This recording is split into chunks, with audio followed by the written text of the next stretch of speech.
Welcome to Blizzard Fire. We hope this video helps fire up your solution. You start by getting the essentials in place: microphone, capture, and a quick environment check. First, pick a mic that suits your room, dynamic if there's background noise, condenser if it's quiet, because clarity depends on that choice. Once done, set input gain so you don't clip. Target peaks near -6 decibels to leave headroom. Then launch the game and your recorder. Make a short test take to verify levels and timing, and adjust so gameplay and voice are balanced before you record for real. You now focus on delivering. Warm up your voice and do 2 minutes of hums and lip trills so you won't strain during long sessions. This helps maintain tone and consistency. While playing, keep quick bullet notes or timestamps. These guide edits and keep pacing tight.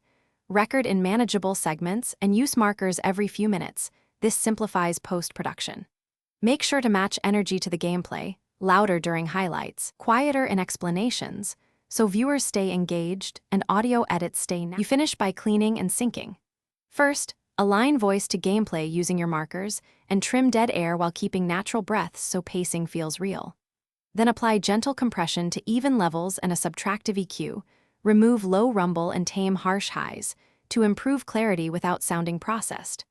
Once satisfied, export at 48 kHz and 16 to 24-bit, and save backups of the project and raw files. If audio drifts or lip sync is off, relink the original markers and nudge clip.